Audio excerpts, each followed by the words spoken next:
The family was already asleep. It was past midnight in Henan province, China. The farmhouse was dark. The doors were unlocked, because out here, in the flat countryside where everyone knew everyone, nobody locked their doors. He had been watching them for days. He knew the layout of the house.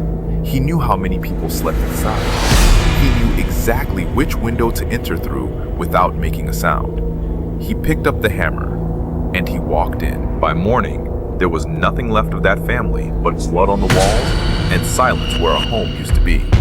The neighbors found them hours later. Police arrived and stood in the doorway, unable to speak. This was not the first family. It would not be the last. His name was Yang Xinhai, and between the years 2000 and 2003, he moved through the dark countryside of central China like a ghost, erasing families in their sleep, leaving behind almost nothing for investigators to follow. By the time they caught him, 67 people were dead. He is considered one of the most prolific serial killers in the history of the world, and almost no one in the West knows his name. The beginning. Yang Xinhai was born in 1968 in Zhumadian, Henan province, a poor rural part of central China where farmland stretched to the horizon and life moved slowly. He was one of 6 children. By most accounts, his childhood was unremarkable. No documented abuse, no obvious signs of the darkness that would come later.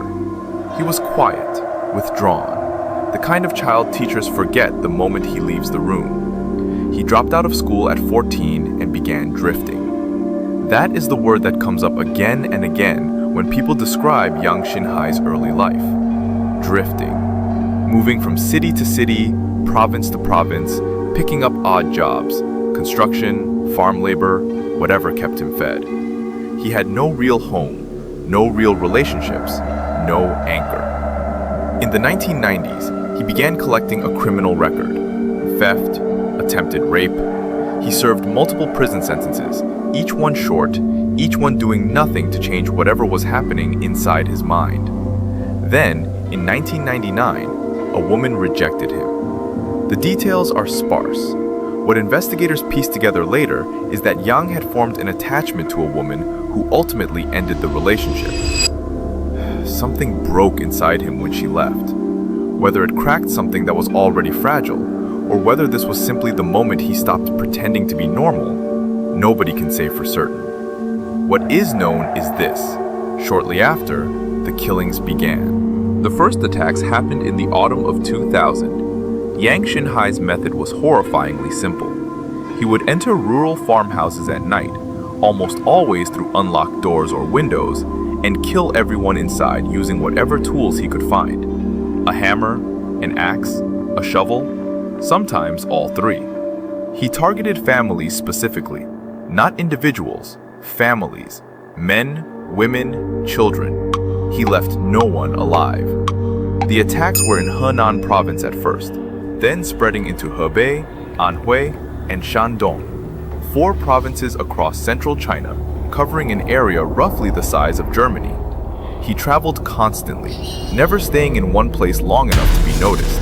He blended easily into the landscape of migrant workers that moved across rural China at the time.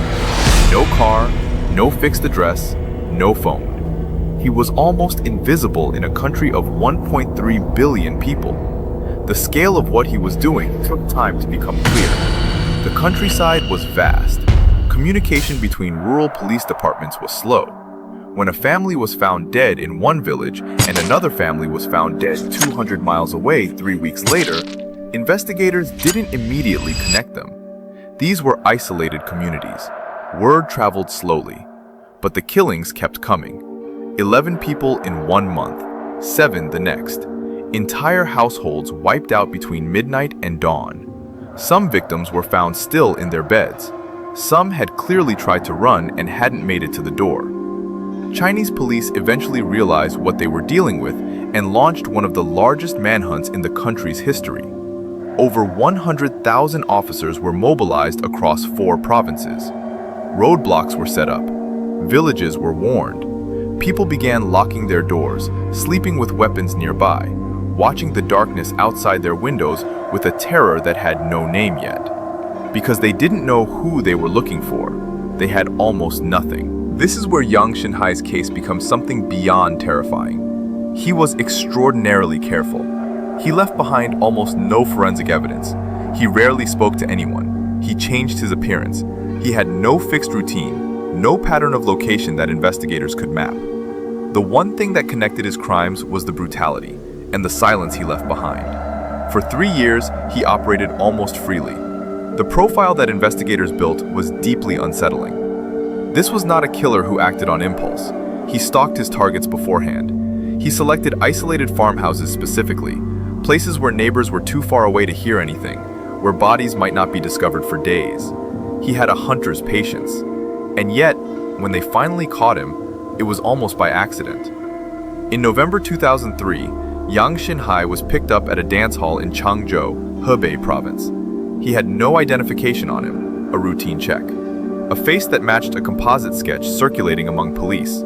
He was taken in for questioning, and then he confessed to everything. This is the part of Yang Xinhai's story that investigators and psychologists still struggle to fully process. He didn't just confess. He described every killing in precise, calm detail. He walked investigators through 67 murders, the location, the method, the number of victims in each household. He spoke without visible emotion, as though he were recounting a series of work shifts rather than the destruction of dozens of families. When asked why he had done it, his answers were chilling in their emptiness. He said he had no reason to live.